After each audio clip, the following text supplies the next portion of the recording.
মাইজভান্ডার শরীফের কালামগুলাকে কোরআনে পাক এবং হাদিসে পাক দিয়ে ব্যাখ্যা করা যাবে। প্রতিটা কালাম হলো ভেলায়েতের এক একটা স্তরের বর্ণনা, এক একটা দরজার বর্ণনা, এক একটা মাকামের বর্ণনা, এক একটা রাজের বর্ণনা, এক একটা রহস্যের বর্ণনা। এই জন্য আমরা দরবারের মেহফিলে দরবারি কালামগুলা বেশি পড়ে থাকি, আর এই জন্যই আমরা সামা মেহফিলে ওই কালামগুলা শুনে শুনে দিওয়ানা এবং মস্তানা হয়ে থাকি। ভেলায়েতে মুতলাকা যিনি লিখেছেন তিনি ইলমে লাদুনি দিয়ে হযরত কিবলা আলমের তরিকার সার, তরিকার মর্ম, তরিকার মূল, তরিকার রাজ এখানে তুলে ধরেছেন। তোমার আর আমার মতো আদনা মোল্লা, 2 পয়সার মোল্লা, কাগজের পাতার মোল্লা বুঝার কোনো ক্ষমতা রাখে না, কিয়ামত পর্যন্ত রাখবে না। বুঝতে হলে হযরতের নজর লাগবে, হযরতের বেলায়েতের ইলম লাগবে। কথা বলেন ঠিক কিনা? ইমাম নাসাই লিখেছেন, সিয়াসিত্তার বিশুদ্ধ কিতাব যিনি রচনা করেছেন, তিনার হাতে লেখা মাওলা আলী শেরে খুদার মানাকিব, তিনি সেখানে হাদিসে পাক নকল করেছেন। আল্লাহর হাবিব বলেন, আমি আলী থেকে, আলী আমার থেকে। আল্লাহর হাবিব সরকার মদিনা আরো বলেছেন, আলী তার সিনাকে আল্লাহ প্রশস্ত করেছেন। জোরে বলেন সুবহানাল্লাহ।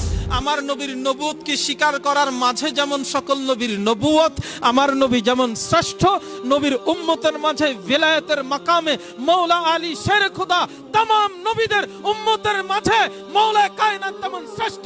আদম নবীর জামানায় যে ওলি ছিল, নূহ নবীর জামানায় যে ওলি ছিল, ইব্রাহিম নবীর জামানায় যে ওলি ছিল, সমস্ত ওলিদের বেলায়েত কুল কায়নাতের মাওলা আলী শের খুদার কদম থেকে বন্টন হয়েছে। মুর্শিদকে দেখা ইবাদত, মুর্শিদের স্মরণ করা ইবাদত, মুর্শিদের খেয়াল করা ইবাদত, মুর্শিদে করিমের চেহারায় মুবারাকা দেখে দেখে। আজকে ছোট্ট একটা মাসালা বলে যাই। খানায়ে কাবার একটা মাসালা আছে। খানায়ে কাবা কিসের বলেন? খানায়ে কাবা। আল্লাহর ঘর মসজিদেও আল্লাহ আসে না, খানায়ে কাবার ভিতরেও আল্লাহ আসে না। কেন? আল্লাহ আসা থেকে পাক, যাওয়া থেকে পাক, সৃষ্টির মুহতাজ নয়। আল্লাহ আসে না। ওই ঘরকে দেখে দেখে দোয়া করলে যদি দোয়া কবুল হয়, আরে মুর্শিদ তো হলেন জিন্দা খুদা, জিন্দা খুদা, জিন্দা খুদা। মুর্শিদের চেহারায় মুবারাকা দেখে দোয়া করলে সাথে সাথে কবুল, কোনো সন্দেহ নাই। বিভিন্ন প্রতিষ্ঠানে পড়াশোনা করেছে, আমাকেও ট্যাগ করেছে, আমাকেও ফতোয়া দিয়েছে, দাও তোমাদের ফতোয়া, তোমাদের কাছে কিচ্ছু আসে যায় না। আমি প্রাণ ভরে বলবো, আমি মাওলা হুজুর মাইজভান্ডারীর গোলাম।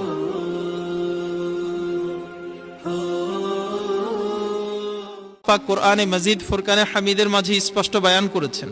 কোরআনুল করিম 15 নম্বর পারা,